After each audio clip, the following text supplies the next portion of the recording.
Hi, I'm Thann Bennett. Thank you for listening to The Equipped. Faith Radio podcasts are only possible because of your support. Thank you for giving and for sharing with a friend.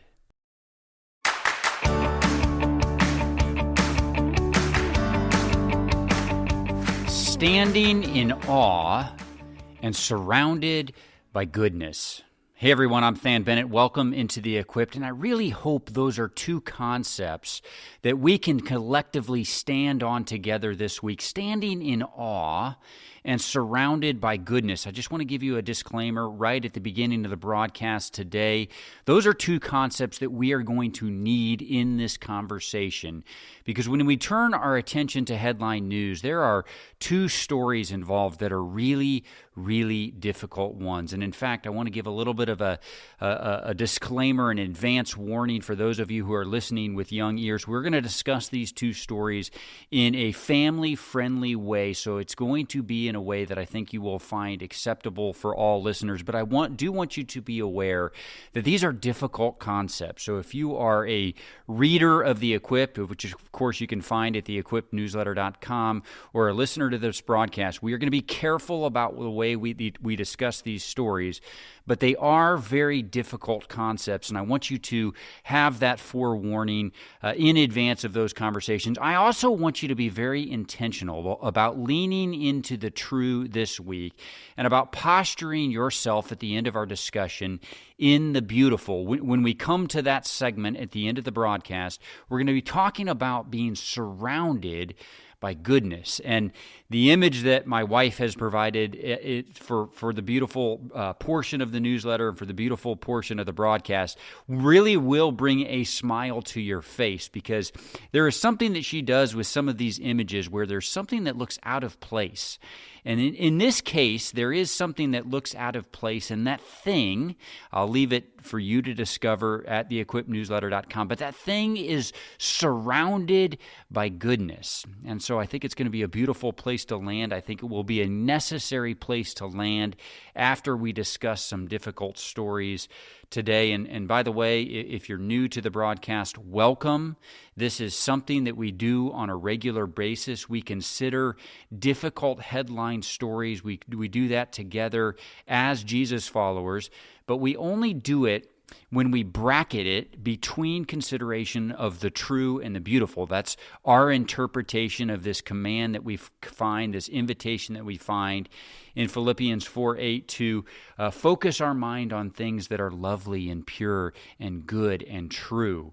And so we always open our broadcast by starting with truth, and then we consider headline news through that lens, and then we posture ourselves in beauty as we head back out into the world. And so that's our regular rhythm. We'll do it again this week, and we will do it with particularly difficult stories. But we are going to start, as we always do, by standing on eternal truth. And this week, I am wondering, do you stand in awe? That is right now on The True. I want to invite you to really lean into this conversation in The True this week. We're going to be talking about a conversation that I think can change the way you lead your day-to-day life. I also think this conversation will set a really important foundation for consideration of a couple of difficult stories that we are going to turn to in just a moment. But I want to tell you about an emerging body of science that maybe you've heard about some, but it is this emerging body of science that is pointing to the fact that awe, the capacity to be in awe, and the experience of being or standing in awe, it is a particularly critical and powerful emotion that really changes and unleashes all manner of benefits and power in your life. This is secular research. It has its roots in a 2003 scientific paper that was authored by Dr. Keltner and Jonathan Haidt. You probably have heard about Jonathan Haidt. Jonathan Haidt has been one of the leaders in emerging research around the technological impact on the human brain, the human body, the human psyche. But that research by these two scientists has been supported by dozens of other researchers and scientists in the 2 decades since. sense. But to sort of to sum it up, to sort of shrink it down to a bite-sized, palatable version, this research is suggesting that you and I, human beings, we benefit by being awed by something that is vast or magnificent, and we benefit from it because it causes us to cognitively and consciously set aside our own self-interest in order to take on new information that was previously outside our mode of thinking. It sort of unleashes this ability to get outside of ourselves and consider new information that is necessary for the growth of our brain and for our physiological being. And, I think I would equate this to standing on the rim of the Grand Canyon, or, maybe in recent weeks we considered on this broadcast the Artemis II voyage, the voyage that went around the moon and returned to Earth. Those things create in us a sense of awe and wonder. And it temporarily allows you to escape the bonds of your smallness. That's a concept we've been talking about as well. You are small, the earth is small against the vast backdrop of creation. But it allows you to escape those bonds of smallness and instead take on this greater awareness of the vastness of your God and of His creation. And here's what I love about this concept. This concept of awe and the reality that we need to be in awe in order to take on new information and to grow our minds and our brains and beings. I love it because the research is relatively new, but it is simply affirming what the Old Testament has been telling us for millennia now. Many of you know this if you've been a regular listener of this broadcast, or maybe one of my readers of the Equip newsletter, or one of my books. One of my favorite scriptural examples of this concept of awe is found in Habakkuk 3:2. Habakkuk is this irreverent prophet, and he's been engaged in this rather audacious back and forth verbal and mental struggle with God. He's really confronted God about his frustration about the state of the world that he is living in. And all Habakkuk can see is his own despondency with his own situation and the state of the world. And God has to repeatedly shake Habakkuk out of that self-centered place into one of engagement for which God has designed Habakkuk. God has actually made Habakkuk to be the vessel to step into the void to address some of the problems that the prophet has seen. But it takes God's repeated reminders of this to move him to a place of action. But here's the point for today. When Habakkuk finally relents to God, I want you to note what it is that actually triggers and activates his change in posture. It's Habakkuk 3:2. Habakkuk prays this. He says, "Lord, I have heard of your fame." And here's the line I want you to really take note of today. He says, "I stand in awe of your deeds, Lord." And then there's the ask. Repeat them in our day, in our time, make them known. In wrath, remember mercy. But let me underscore and emphasize for our discussion today about this body of scientific research around this concept of awe. Habakkuk, thousands of years ago, said, "I stand in awe of your deeds, Lord." And it was the reason he relinquished his resistance to being activated, to be the vessel for God's activation and his mercy. Habakkuk was, I'm going to use a technical term here. It's not really technical. I say that tongue-in-cheek. He was gobsmacked. He was in awe. He was in wonder by God's works, and he was jarred out of his despondency and his self-focus, his inner fascination by the realization that he had encountered a huge God. He had encountered a huge God with a vast array of mighty deeds and a sweeping fame. To boil it down to one word, Habakkuk was in awe. And because of that awe, he was able to shift his prayer from one that was inner looking, one that was despondent. He was able to shift it to a prayer of invitation and participation and activation. That awe is what moved him into a position to carry the power of the Almighty God. And the same should be true for you today? Are you in awe? Are you in wonder at the vastness and the greatness and the magnificence and the overwhelming magnitude of your God's goodness? If you find yourself struggling to understand the world around you and maybe a little bit overwhelmed by all that it is demanding of you, I think it is very likely that you need an encounter with something that will remind you that you and this temporary home that you abide in, it is so very small compared to your transcendent God. You need a fresh dose of awe, and you need it in order to be able to take on new information about the fact that your God is bigger than it all, and He will transcend those circumstances around you that cause you to be despondent. You need a fresh dose of awe, and I have good news for you this week. Your God specializes in wondrous acts of awe. I've left several scriptural reminders of this in the newsletter version of The Equipped at theequippednewsletter.com, but this is one of the central themes of especially the Old Testament. You serve a God of awe and wonder.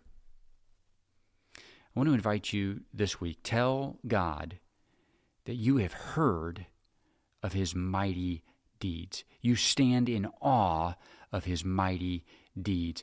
Ask Him to awe you again. And when He does, simply stand in wonder.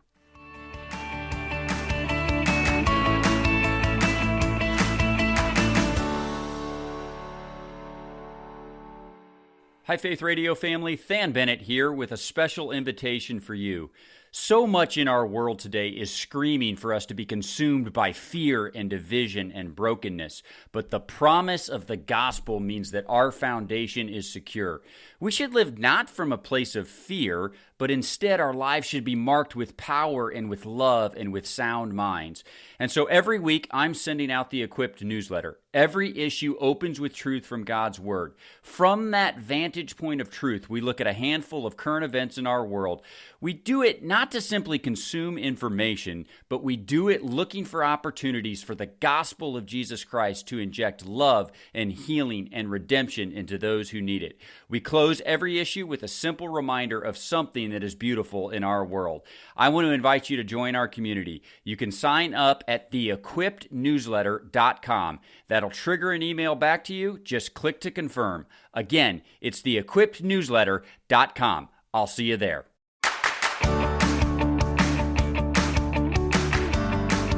As always, there are 3 headline stories in the newsletter version of The Equipped. You can find all 3 at theequippednewsletter.com.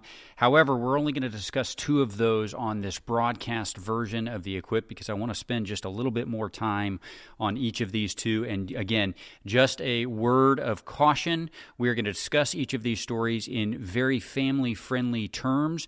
We will be light on details. You can read a little bit more in depth at theequippednewsletter.com. But these are difficult stories, and I want you to be aware of that leading in to the conversation. Our first story comes out of Shreveport, Louisiana, where 9 lives have been lost in what authorities are calling a domestic incident. I'm going to leave details of the situation there for purposes of this conversation. Again, you can find more at theequippednewsletter.com if you feel so inclined. But let me just sort of zoom out because I want us to think about, as the Equipped community, how to really apply a consideration of this story through the lens of Scripture and for application in our own lives. This is one of the most difficult stories to read and consider.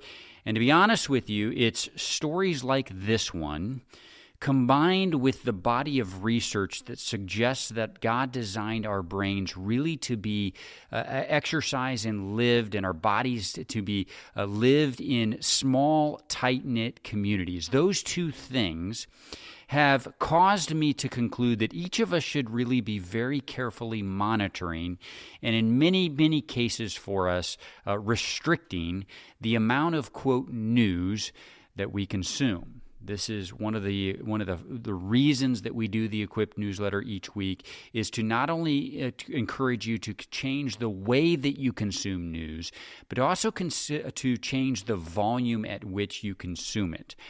And that this reality, the reality that news has been extremely difficult. The difficult things are happening all around the world and happening on a daily basis. That has been true for a long time now.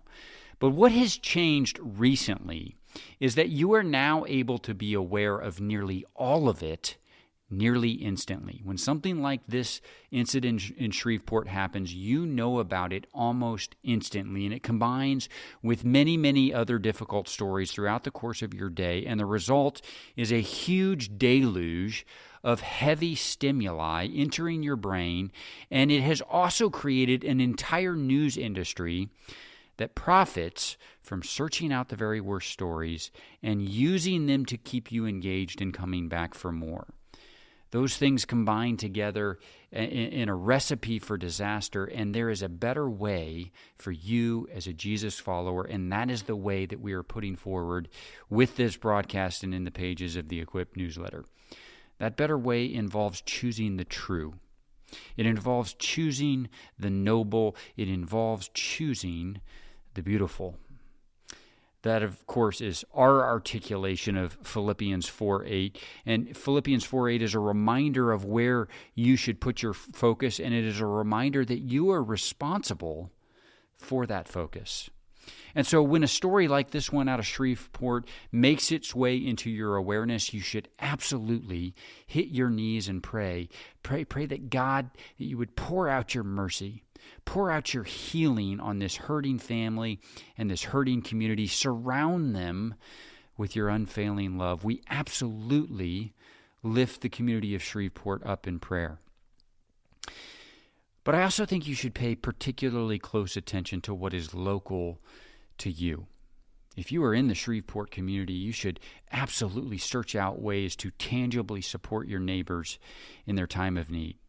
And if you're not from Shreveport, there still might be ways to help, but even more crucial, let this story be a reminder to you to be aware of those who are living right around you, to be aware of the struggle and the hurt and the tragedy that is in your immediate community and with which you share tangible interaction.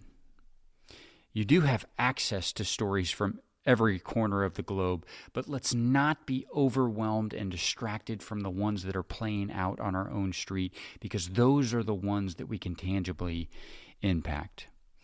And so as you pray this week for those who are hurting in Shreveport, let's commit anew to this daily renewing of our mind that Romans 12 calls us to. And let's make intentional decisions about how we consume the news. And let's make an intentional decision to actually act into the tragedies and the situations and the hurts of those that happen in our neighborhoods. Taken together, these things will be proactive measures that will help you heed what Jesus called the first and the second greatest commandments. The first, of course, is to love God with everything that you have. And the second commandment is to love your neighbor as yourself. We can act to obey each of those commandments by properly prioritizing our news and information consumption and then acting on those that are in our immediate vicinity.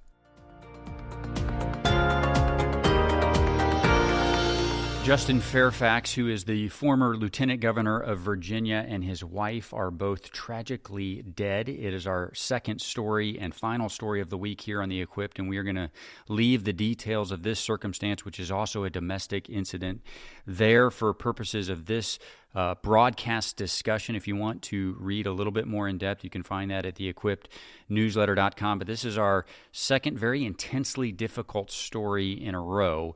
And much like the first story that we just discussed about Shreveport, many of us are not going to be in a position to do more for this hurting Fairfax family than to pray for them. Although if you are local to this story, I want you to prayerfully consider about how you can comfort the grieving in this situation. Certainly lots of hurt and anguish involved. And for those of you who are not local, it is tempting to turn away from this story altogether. And ultimately, I'm just going to be very transparent with you. The reason I've included this story for our consideration this week is because of how a similar story shapes my own life. I wrote in chapter 7 of my book, My Fame, His Fame, about a similar act of senseless violence that ravaged our family 2 generations ago. You can find more about that story in the book, My Fame, His Fame, or in other writings that I've done at the Equipped newsletter. But on February 26, 1962, my then 8-year-old dad lost both his mom and his stepdad to a similar chain of events to the ones that played out in this story about the Fairfax family. And I would just tell you that there is no sugarcoating the magnitude of the pain that those events caused for my dad and for the generations that followed. But I want us to consider this story this week as the Equipped family for this reason. Tragedy and pain are not the end of the story. I know that there is tragedy and pain in your life as well. I don't know the specifics, but I know that they exist because you live in the reality of an earthly temporary body in a broken world that brings tragedy and pain to it. But you serve a God who comes to the rescue of the hurting. You serve a God who pulls beauty from ashes, and you serve a God who wipes away generational pain. As I said a moment ago, I don't know what tragedies are a part of your story, but I do know there are some. It is just the reality of living here on earth. And I would tell you that I also know the enemy of your soul came to steal and kill and destroy. But your God came to give you life and to give you life to the full. That's John 10:10. So while your story has tragedy in it, and as this week's 2 stories that we've considered on the broadcast today reveals, that tragedy finds a way of permeating your circumstances. But my friend, your story is wrapped up in His story. And the end of that story has already been written. In the end of that story, when the final chapter is revealed, you will cry no more. Revelations 21:4, and you will reign with Him forever. 2 Timothy 2:12. And so as we come to the end of our consideration of 2 very, very difficult stories, intensely difficult stories to sort of justify with how God is bringing all things together for good for those who love Him, I want you to stand on that promise. The end of the story is written, and it is good.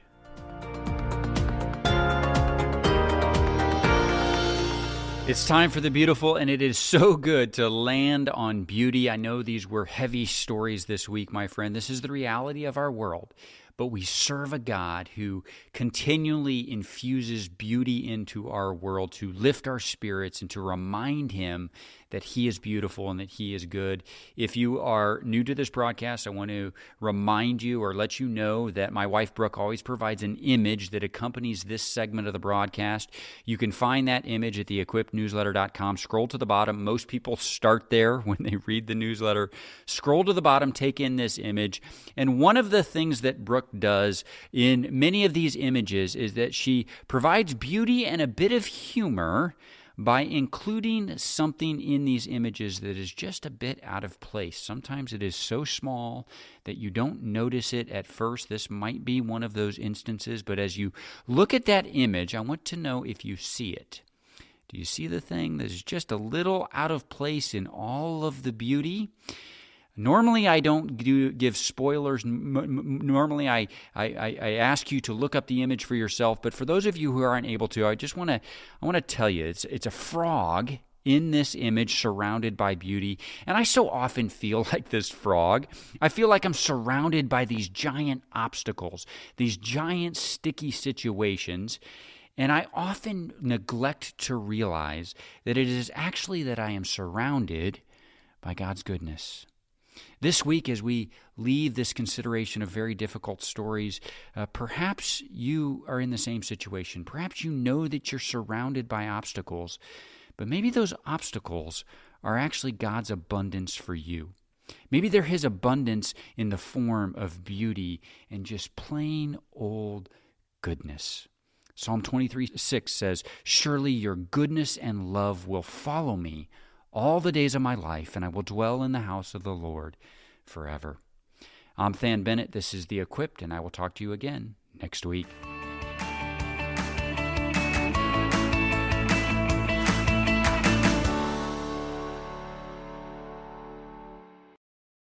Thank you for listening to this conversation from The Equipped.